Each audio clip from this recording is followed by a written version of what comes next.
We've seen video footage of security forces out on the street. We've seen people asking, demanding for the resignation of then President Nasheed. Mainly, these people have been the security forces. That's what we're seeing from the video. Also, we have video footage of your current defense minister entering the barracks and then coming out of the barracks demanding the president's resignation. We see him also in the president's office just before the resignation and just after the resignation. Now, at that point, he was a civilian.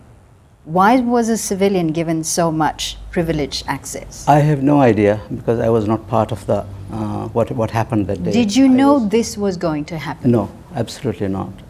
But you met with opposition parties before this, though. The opposition call for the resignation of the president has been going on for a very long time.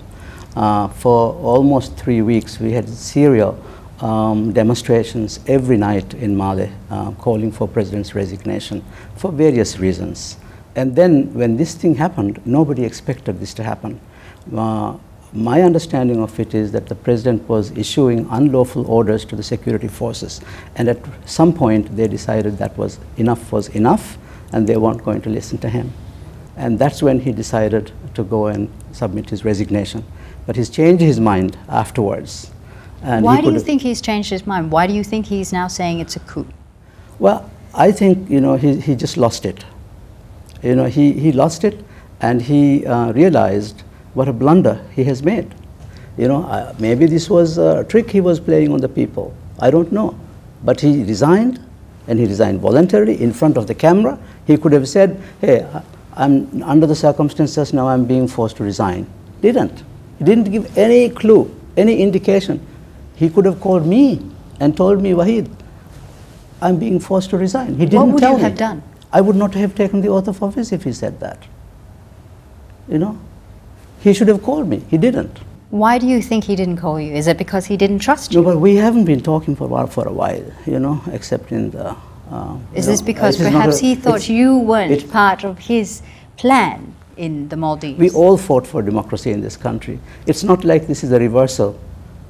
I was part of the democracy movement as well. It does seem like a reversal, though. Now, you have appointed this particular civilian, retired colonel, as the defense minister. You've appointed Mohammed Jamil as home minister, both of whom are known as supporters of ex-President Gayoom. You've also appointed Dunia Maumoon, Gayoom's daughter, as the State of Foreign Affairs Minister. Now, are we about to see Maldives slide back into dictatorship? I have also appointed to the cabinet people from 7 other political parties. I'm trying to form a national unity government in which I want everybody to participate. But everyone is looking at the security forces, and they're saying the people who head these security forces are Gayoom supporters. That's not true. The Home Minister is not from Gayoom's party. In fact, the current Home Minister was in Nasheed's government. President Nasheed came to power in a coalition. He was unable to win by himself. We brought in other parties and we won the election. But soon after the election, he decided to go back on his word and get everybody out of the government. And the Home Minister was one of them. And what we saw progressively after that was a gradual reversal of democracy, in the sense that the head of state began to do things that were unconstitutional, like locking up the Supreme Court, arbitrarily arresting political leaders and detaining them without charge. And finally, we have the situation, very bizarre situation, where the president orders the military to arrest a serving judge. During these events, you served as vice president. Did you object to his actions? Yes, I objected, and I advised the president that this was not the way to go about it. Did he take your advice? He doesn't take anyone's advice. He's not somebody who takes people's advice. Why didn't you, as vice president then, resign? I spoke out. I said, this is not the way to do things. I don't particularly like these people or the judge. I don't know him, but this is not the way to go about it. There are constitutional ways in which this has to be done. Do you trust the judiciary in the Maldives? I trust the judiciary, yeah, but it has problems. What sort of problems? I mean, there are problems in the sense that, it has to be strengthened. In what way? They have to have better training in use of modern evidence. I would like to see that the judiciary become more independent, that they have more resources.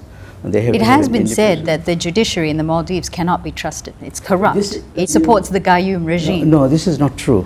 It's not true. The Supreme Court was appointed by the president himself. Do you not think that the spectre of Gayoom looms large over Maldives, and this is why you have this political turmoil now? Not entirely, not entirely. Of course, Gayoom is a factor because he got 40% of the votes in the last election. You know, he still has some support.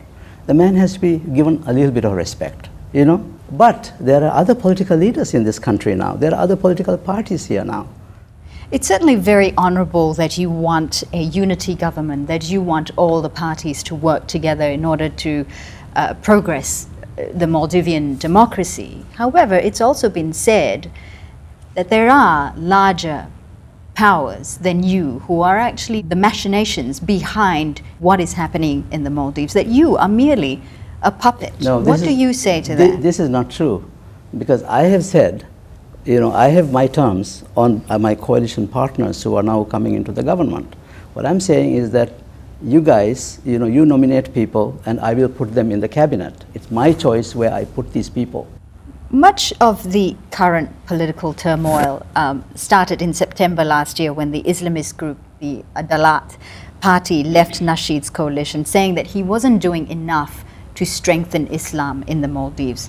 Do you think Islam needs to be strengthened in this country? You know, this is a Muslim country. Of course, there will be some political parties who promote Islamic values. This is also true in other, even in Western countries, there are political parties who espouse religious values. And in this country, in my cabinet, you know, we have a range of views. You know, most of the people in this country are educated. We have emulated liberal democratic values in this country. And so And we yet also there have, is a growing, rising yes. Islamic And we fundamentalist have- movement in this country as well. Do you think Sharia law will work in the Maldives, as some are calling for? See, even now, our legal system is based on Sharia and the civil law. But This do has you think all been the full case, Sharia you know. law should be or can be implemented in the Well, country? it is for the parliament, our parliament to decide. You know, that's what a democracy is about. I put it to you that perhaps democracy doesn't work in the Maldives. We've seen Gayoom's dictatorship end after 30 years, and then we've seen President Nasheed come in and try to implement democracy. You're alleging that he was dictatorial in some of his ways. Perhaps democracy doesn't work in the Maldives because this is a country that bases itself on personalities rather than policies. Is this right? These are some of the challenges that we face. But we are increasingly moving towards a society where, first of all, we uphold our constitution, we respect the rule of law, and then we don't have people who can practice dictatorial methods. But this is a struggle. This struggle didn't start only in 2008. It started a long time ago. You know, we all have suffered in the process, but, you know, therefore we have a stake, you know, in succeeding in democracy. And the democracy will continue. There is no doubt about it. You know, we have grown up with these values, and we want to live in this, or we want our children to live in a democratic, free society. And I think it can be done in Maldives, but people have to give in a little bit. You know, you can't, every time something happens that you don't like, you can't go out on the street and start pillaging and burning places. This is a more advanced country. You know, we have more educated people here. It's a peaceful place, and we cannot give this kind of shock to the people in this country. It's not fair. Mr. President, thank you for speaking with us. Thank you. And that's all the time we have for this edition of 101 East. You can always follow the program through our website, podcast, Facebook, and Twitter. From all the team in the Maldives, thanks for watching.